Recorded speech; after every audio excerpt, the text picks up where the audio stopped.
do Pai, do Filho e do Espírito Santo. Amém. Vinde, Espírito Santo, enchei os corações dos vossos fiéis e acendei neles o fogo do vosso amor. Enviai, Senhor, o vosso Espírito e tudo será criado, e renovareis a face da terra. Oremos. Ó Deus, que instruis os corações dos vossos fiéis com a luz do Espírito Santo, fazei que apreciemos retamente todas as coisas, segundo o mesmo Espírito, gozemos sempre de sua consolação. Por Cristo, Senhor nosso. Amém. Seja bem-vindo, meu querido irmão, minha querida irmã, ao curso dos 10 mandamentos. Hoje, na segunda aula, veremos o primeiro mandamento, que é resumido em amar a Deus sobre todas as coisas. Assim está escrito em Êxodo capítulo 20, do versículo 3 ao 5. Não terás outros deuses diante de minha face, não farás para ti escultura, nem figura alguma do que está em cima nos céus ou embaixo sobre a terra, ou nas águas debaixo da terra. Não te prostrarás diante delas e não lhe prestarás culto. Eu sou o Senhor teu Deus. Então, nesta passagem do Êxodo, nós vemos o primeiro mandamento que Santo Agostinho resume no amor a Deus sobre todas as coisas, ou seja, tudo aquilo que nós devemos prestar no nosso relacionamento com Deus. E nós devemos amar a Deus sobre todas as coisas porque Deus nos amou primeiro. E como resposta a este amor de Deus por nós, nós devemos amá-lo sobre todas as coisas. O primeiro mandamento prescreve 3 virtudes teologais que são as virtudes essenciais para a nossa salvação, para o nosso relacionamento com Deus. A virtude teologal da fé, da esperança e da caridade. Fé é crer na revelação divina, revelada por Deus, transmitida pelo magistério da Igreja. E o que isso opõe à virtude teologal da fé? A dúvida voluntária, que é aquela pessoa que persistentemente se nega em crer em uma verdade de fé revelada por Deus. Por exemplo, se nega a crer no dogma da Santíssima Trindade. Ou a dúvida involuntária, que é aquela pessoa que involuntariamente hesita em crer em uma verdade de fé revelada. Mas existe também a incredulidade. A incredulidade é o desprezo à verdade revelada por Deus. Você despreza aquela verdade revelada por Deus. E quais são os 3 filhos da incredulidade? A heresia, a apostasia e o cisma. A heresia é quando uma pessoa que recebeu o batismo nega algum artigo de fé. Ele nega persistentemente ou hesita em crer persistentemente, duvida de uma forma persistente em um artigo de fé. Que Deus é a verdade, Deus não pode mentir, em Deus não há erro.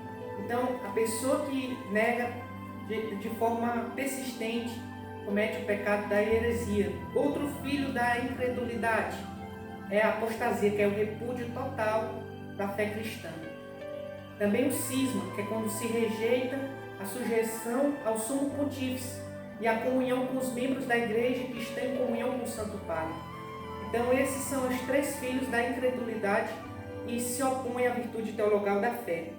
Existe também a virtude teologal da esperança, que é uma expectativa confiante da bênção divina e da visão beatífica de Deus. A virtude teologal da esperança nos faz esperar em Deus, tanto as bênçãos de Deus nesta vida, como, acima de tudo, na vida eterna. Também a virtude teologal da esperança nos faz anteceder-se também em questão de ofender a Deus, temer ofender a Deus, para não merecer o castigo. Se opõe à virtude teologal da esperança, o desespero e a presunção. O desespero é quando o homem deixa de esperar em Deus a sua salvação e acaba se desesperando, porque ele deixa de esperar em Deus a sua salvação pessoal. A presunção tem 2. Tanto a primeira, que é quando o homem presume-se da sua capacidade, achando que é possível se salvar sem a ajuda do alto, ou seja, ele acredita que pode se salvar sem a ajuda de Deus, como a outra forma de presunção, que é aquela pessoa que abusa da misericórdia de Deus, que acha que pode se salvar sem arrependimento, que pode alcançar a glória sem mérito, que pode alcançar a salvação sem mudar de vida. Então são 2 formas de presunção e que se opõem tanto à presunção como ao desespero, à virtude teologal da esperança.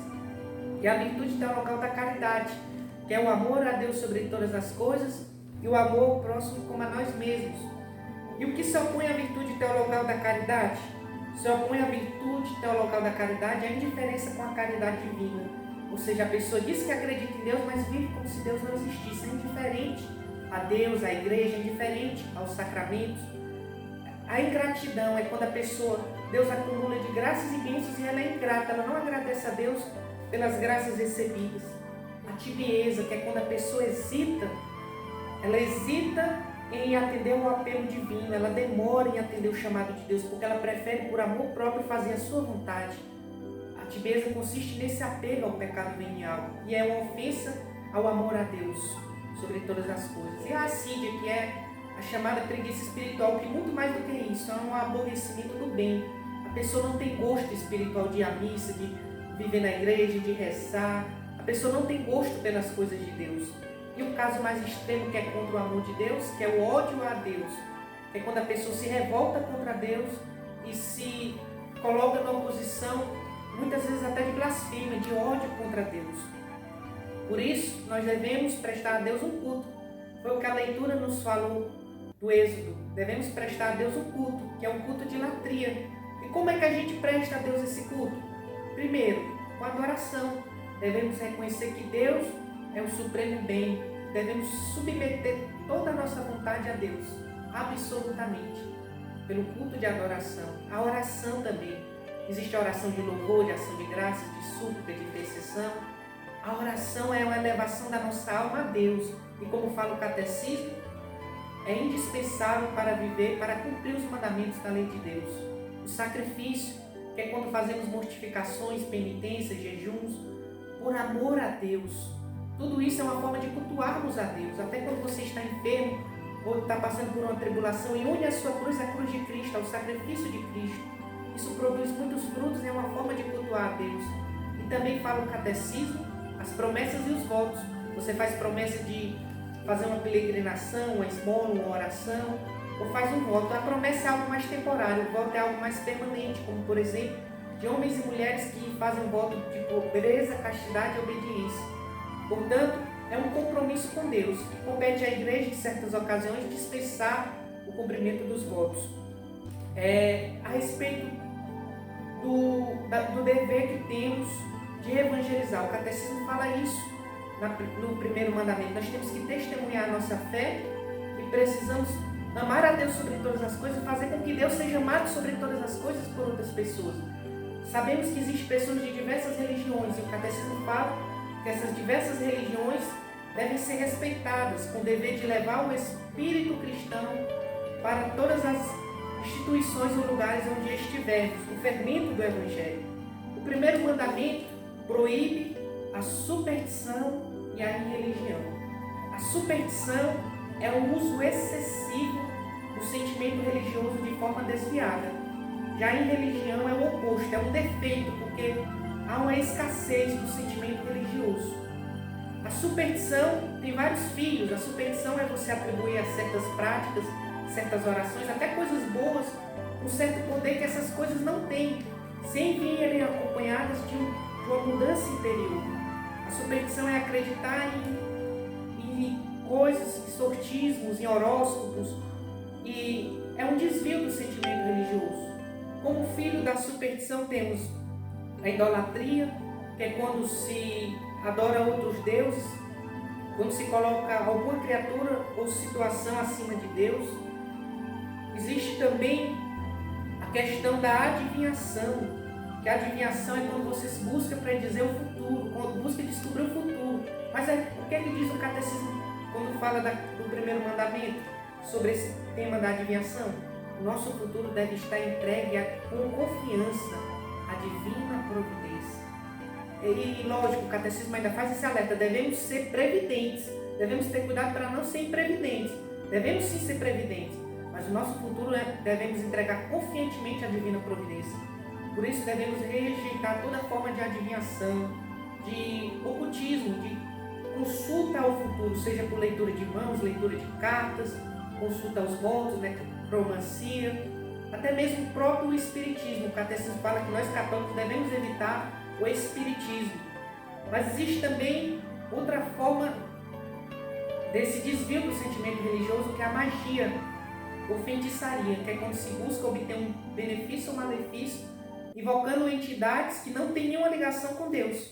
Somente Deus é a fonte de todo bem, somente nele nós podemos encontrar todo bem. Mesmo que a intenção seja para alcançar um benefício, é um pecado gravíssimo que atenta contra o amor a Deus sobre todas as coisas. Por isso deve ser evitado, e principalmente no caso mais grave, que é quando se busca obter um malefício para outras pessoas. E o catecismo fala também o recurso a médios, o satanismo, tudo isso são contra o primeiro mandamento da lei de Deus. Também ingressar em uma seita e sair da barca de Pedro, que é a Santa Igreja. Nós devemos evitar, mas existe também o defeito oposto, ou seja, a escassez do sentimento religioso, que é a irreligião. O que significa a irreligião? Como eu disse, a escassez do sentimento religioso. E quais são as formas de religião? Tentar a Deus por palavras ou por atos. Quando Jesus foi tentado, se és filho de Deus, Satanás disse a ele, se és filho de Deus, lança-te daqui para baixo. Aí ele estava tentando a Deus. Então, a Deus não devemos tentar.